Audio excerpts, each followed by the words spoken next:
I've been doing it since I'm 11 years old. It's a matter of farming, knowing that I can do it. You want to go to the yard to me? Graffiti for life. Can you tell us how old you are or where you're from? My name's Micah Darko, and I'm from Baltimore. And how long have you been doing graffiti? Been doing graffiti for about 5 years now.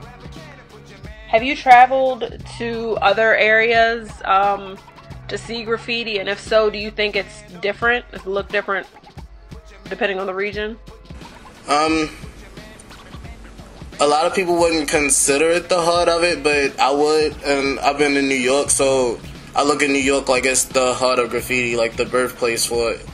And when I went there, it was just amazing. Like the different types of graffiti that I saw, from everything from old buildings to subway tunnels and stuff like that. It was just a whole nother world to me. So, what is it that inspired you to really get into doing graffiti? For me, it was more of a challenge to myself, because I've always liked graffiti just as a child. Like, I just thought that that type of art was cool and it was something that should be expressed more. But at the same time, I was always afraid of getting in trouble, or afraid of what people would say, or what would happen if I was to get caught. Like, I thought that my life would be ruined, stuff like that. So for me getting started with it, it was just more of a challenge and more of a way for me to come out of my shell. Have you ever done any graffiti or anything around campus, near campus, something we could spot you by? Nothing directly on campus, but definitely in the area if you look in the right places.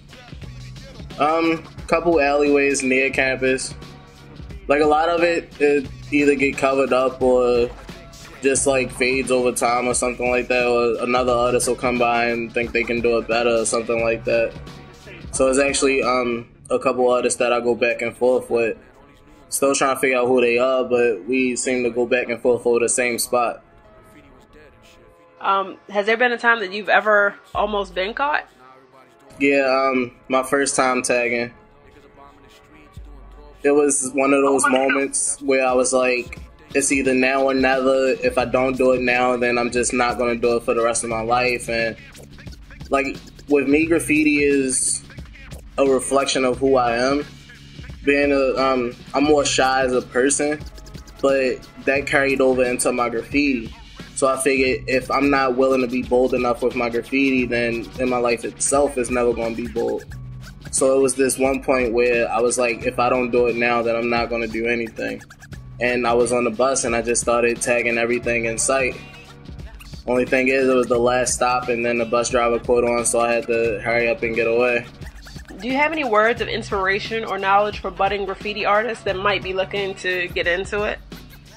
For me, it's just figure out what it is you want to write or what you want to say, and figure out how you want to express yourself and just do it. Like, that's all you can do. It may take you a year, it may take you a week or a day or something like that, but you just have to figure it out and just know when to go ahead and just make your move. You never know what's going to happen to you until you make your move. Like, I've never been caught before, but I know keep going. If I keep going with this at the way I'm going, then I should be okay with it. So it's like, as long as you have faith in yourself and you play it smart, then everything should be fine.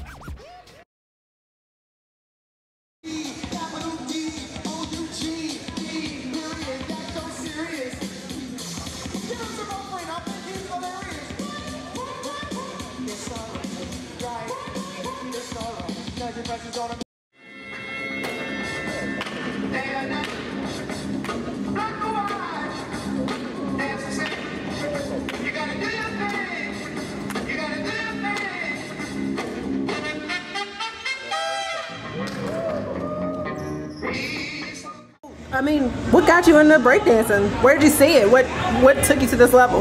I actually saw it in the movie The Wedding Singer. There's one small spot where they're at this like 80s club, and someone was doing a windmill, for about 3 seconds, and I was like, I want to learn that. So I went on to all my like high school dances, and I would just like roll around on my back, not doing anything except for looking stupid, and I get applause, and then I'm like, oh, I'm awesome. And then I found people in the community, and they showed me how to actually do it, as opposed to looking stupid but thinking I know what I'm doing. I got into it because I met a guy at driving school who said he was dancing, and I said, what are you doing? Like, what kind? And he said, breakdance. I was like, what's that? And he asked me to stay after school one day. I stayed after school, and sure enough, I tried it and I liked it. And also, I saw it in the movie, what was it? You Got Served, and that's what kind of got me into it too. So that's awesome. Yeah. Those are good. Embarrassing stories. Yeah. No, that's great. So you went from that, and now you just won the competition. Yeah. That's huge. Yeah. That is huge. So, can you explain the B-boy, B-girl thing one more time?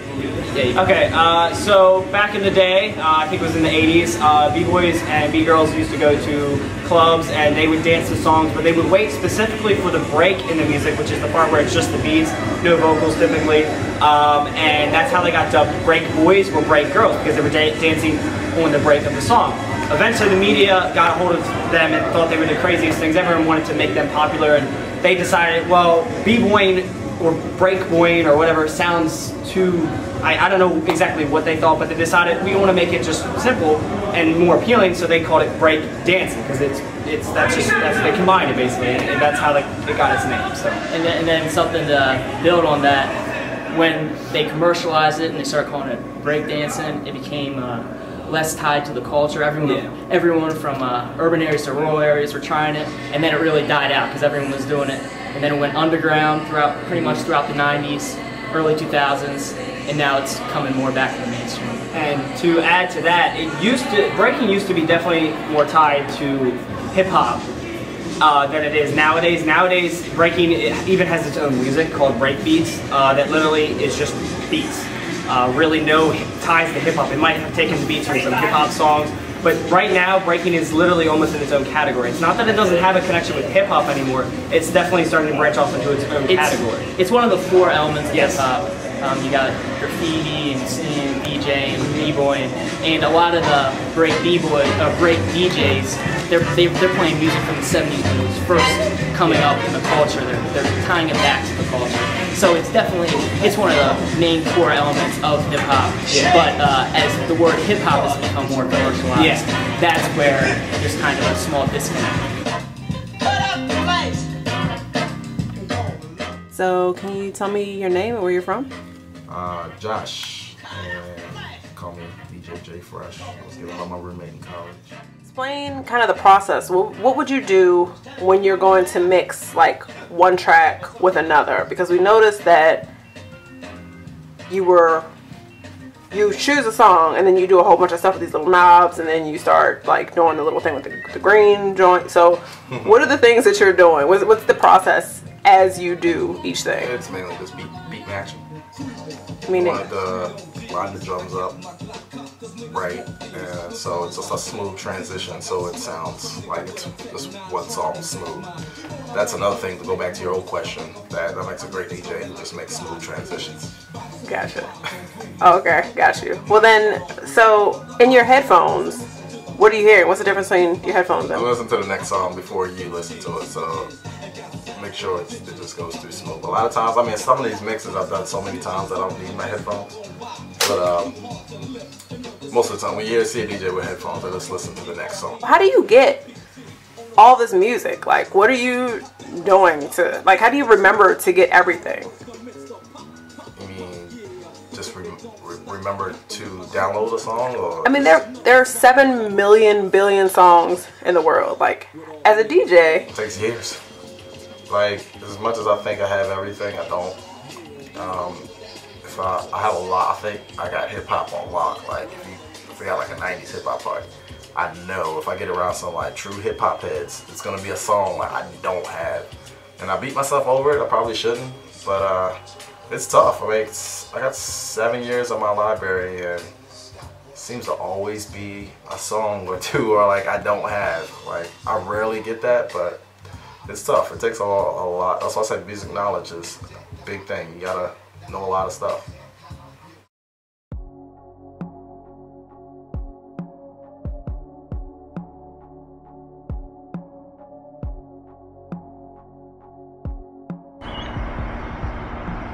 incorporating the rap element in Baltimore from the perspective of the younger generation. Here we have a young student who is also a rapper. What's your name and where are you from? My name is Baby Boy, and I'm from Baltimore, Maryland. How old are you? 13. What grade are you in? 8. What's your favorite subject in school? Math. Why? I just really like numbers. What do you like to do in your free time? I like to produce music and write. What does the name Baby Boy mean for you, or where did you get it from? Actually, it's my nickname for basically all my life, so that's my rap name. And how long have you been rapping? Since I was 4, and I recorded my first song when I was 5. Who first inspired you to get into this, or what first inspired you to get into rapping? My father, he was into music, and I just been around it. You said you were 4 when you first started? Who taught you how to rap? My father. Alright, so with reference to Baby Boy, like how did he get into rap? Well,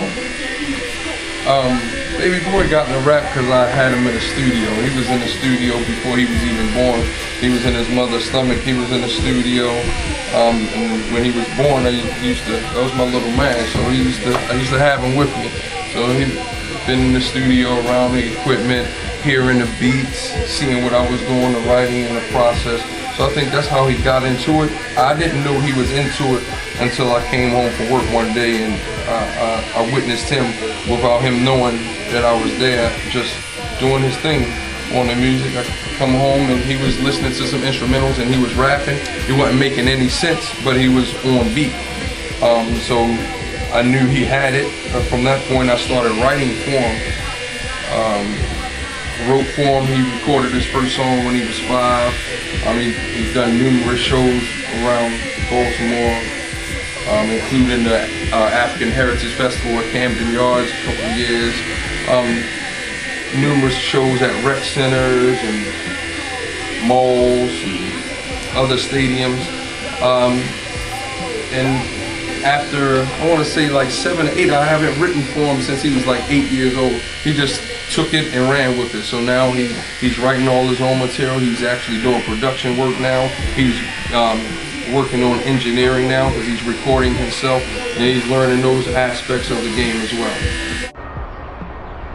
What does rapping help you to express, or what does it do for you?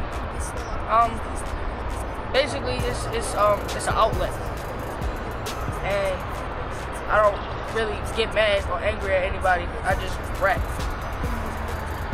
What inspires you to write? Just the world.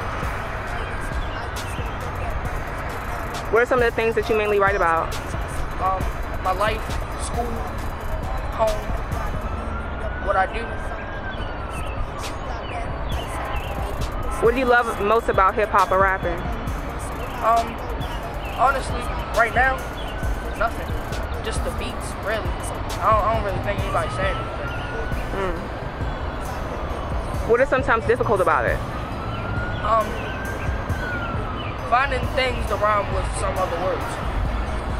How, if in any way, has your music changed over the years?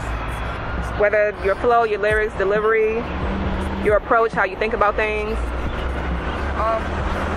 Really, I think, and the way I write now is different because when I write, I'm more of like a lyricist. So I write things that'll make people think, and not just it all being there. So I rap about different things too. As like back in the day when I was younger, I used to rap about preschool and kindergarten and first grade. Now I'm rapping about middle school, going to high school, what I do on the weekends, girls, and the mall.